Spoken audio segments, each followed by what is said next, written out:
Good morning, my friends. Reverend Sue from All Paths to God, recording live from my own living room.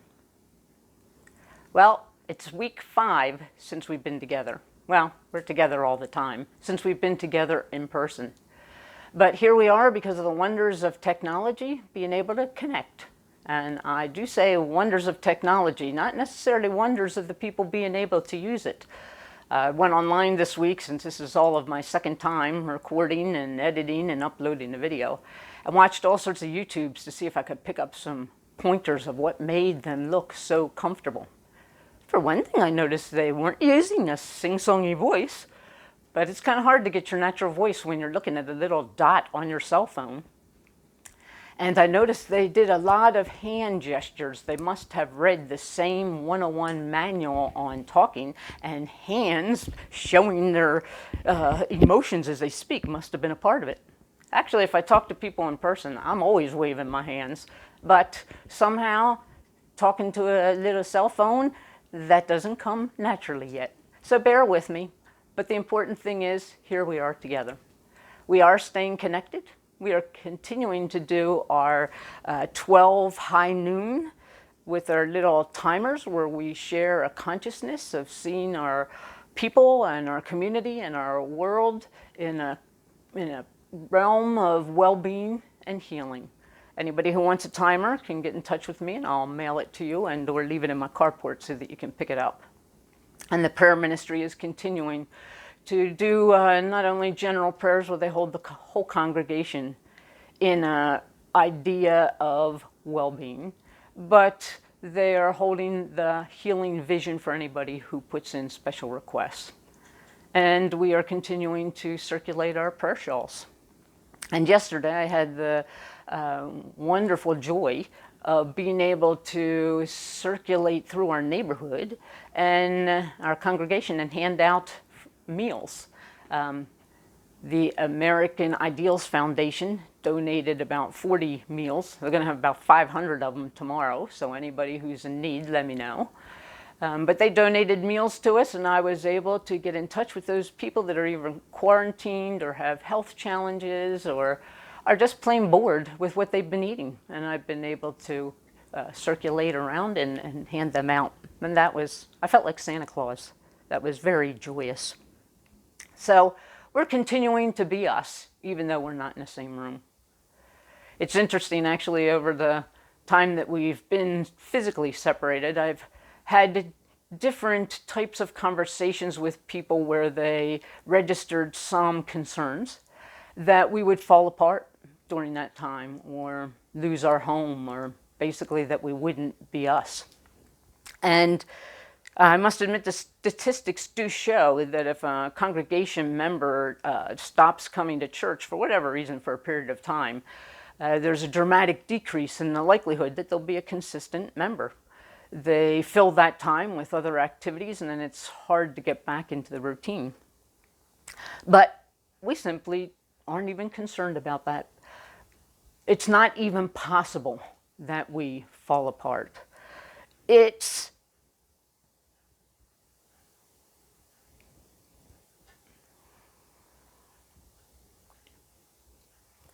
really impossible to go bankrupt and lose a building like a business might collapse. We're not dragging and guilting and shaming people into coming and joining our church and our church services. We can't keep them away. These are people that have had this urge and this call from within to seek, to search, to find the truth, to find a like-minded community of people who believe in our inherent power and potential. We don't have to do anything to entice these people. They find us, and they will continue to come back. I must admit, I and probably many people are enjoying the break a little bit. I did go through a healthy doobie list that I've had here for a very long time, and that feels good. But definitely miss people and are ready to get back together. But no matter what, it is just simply not possible that we fall apart. This belief system this awakening and awareness to this something greater than we are within us exerts almost a gravitational pull on us. And it draws us to each other, and it will continue to draw us to each other. And that kind of inspired my topic for today, which you saw by our cover page, is called The Audience. That comes from riding around in my car before Christmas, looking at Christmas lights, and I was listening to one of the religious radio broadcasts. And the topic was the audience. And what they said was, if you eavesdrop on conversations of churchgoers after a typical Sunday service, you'll hear things like, I really love the music today, or the sermon was good today, or the sermon was off, or the minister was not on their game today, or the minister was really great today. And if you didn't know anything about spiritual practice other than what you overheard in these congregation members discussing the church service on the way home, you'd figure that the service was some kind of performance. The churchgoers in this scenario are the audience, or maybe even the critics. And the minister, the preacher, the pastor, and the prayer ministry are the performers. But at some point, we have come to view it much differently. We've come to understand that God is the audience. And it's not anyone's job to entice us or to entertain us as congregation members. It's our job to be present and to participate.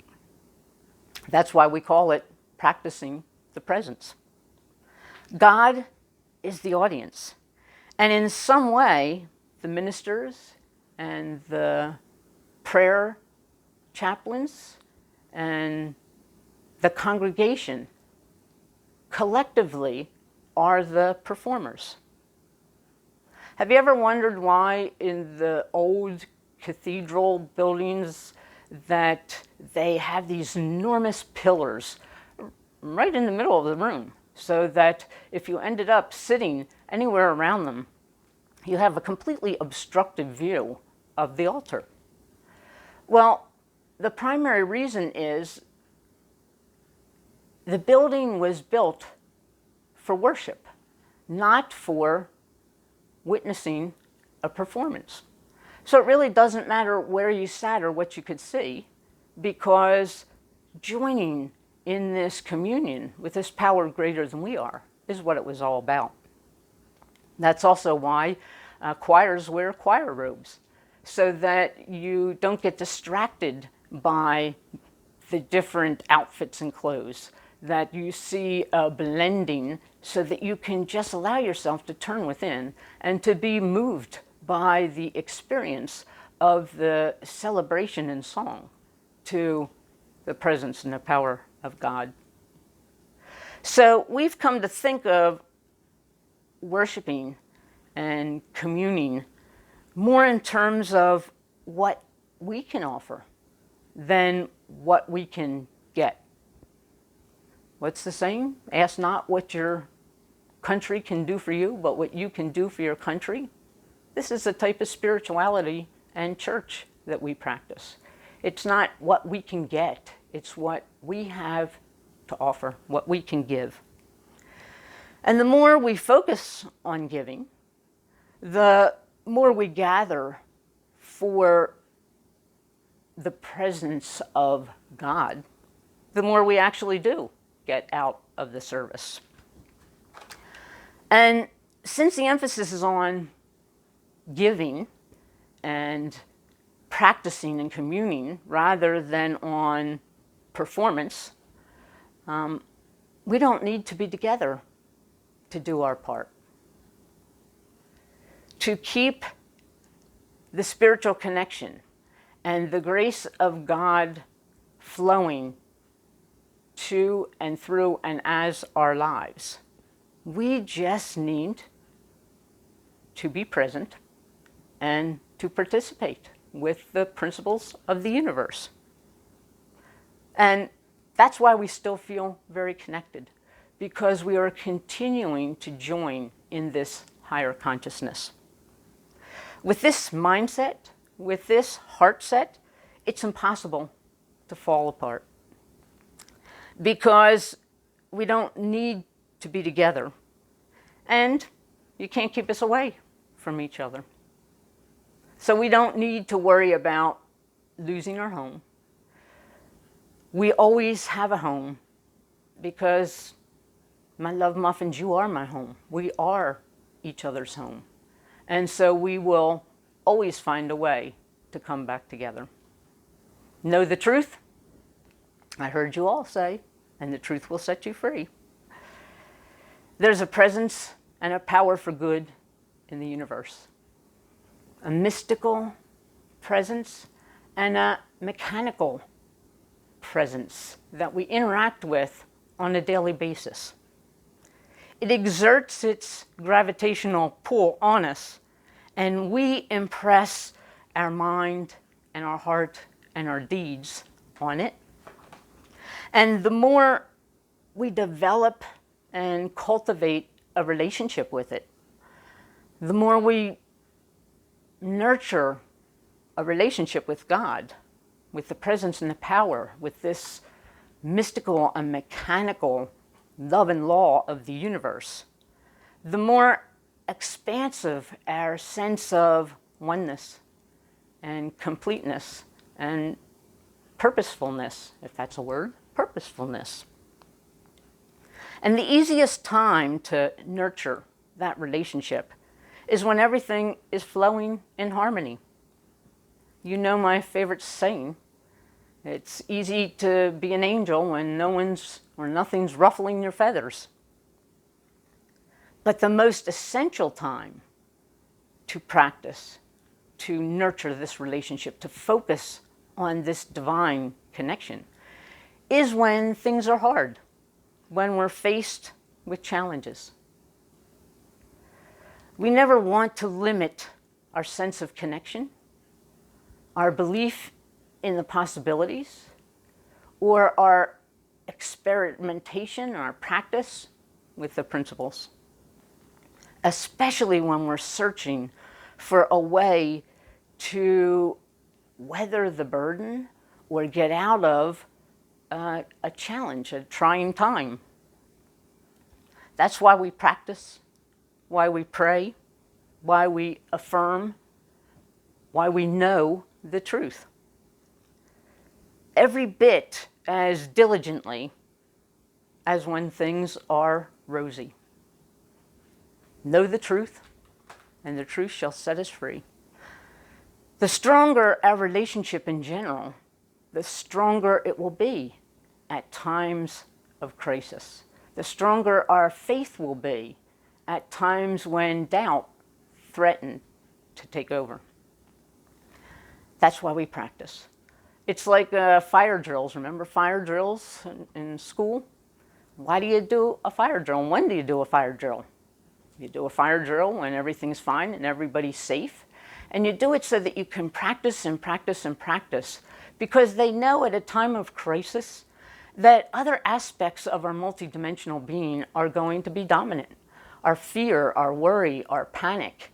And so we expose ourselves to great vulnerability at those times, because our rational thinking minds are not strong and we're not easily able to access them with the emotionality of the moment.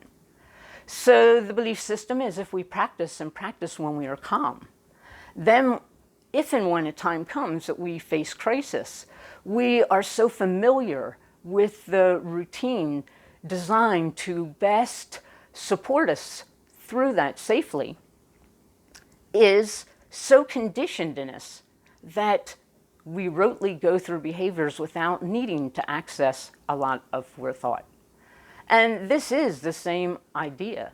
When using these principles of grace and God and good in the universe when we're faced with challenges in our lives.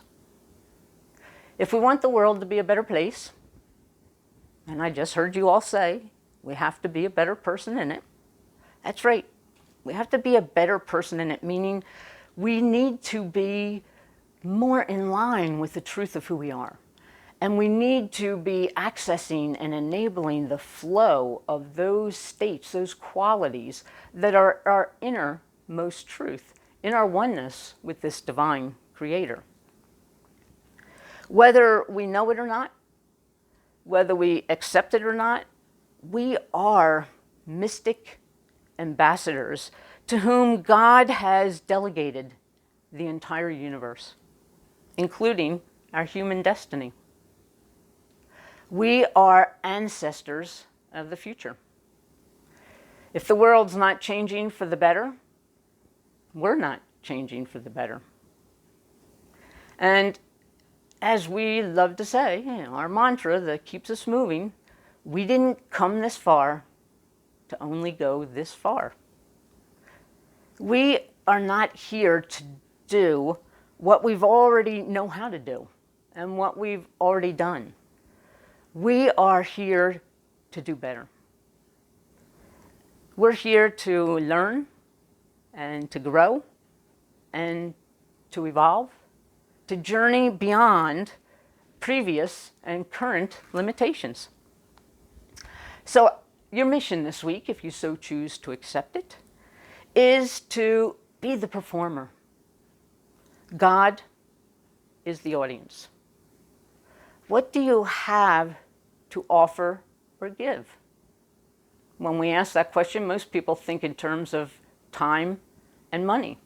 And those are valuable resources to contribute to your belief system and to those ventures that make the world a better place. But one of the greatest things that we have to offer is, in fact, our consciousness, our mindset, our holding on to the idea of the goodness and the rightness and the grace flowing through all people, all situations, at all time.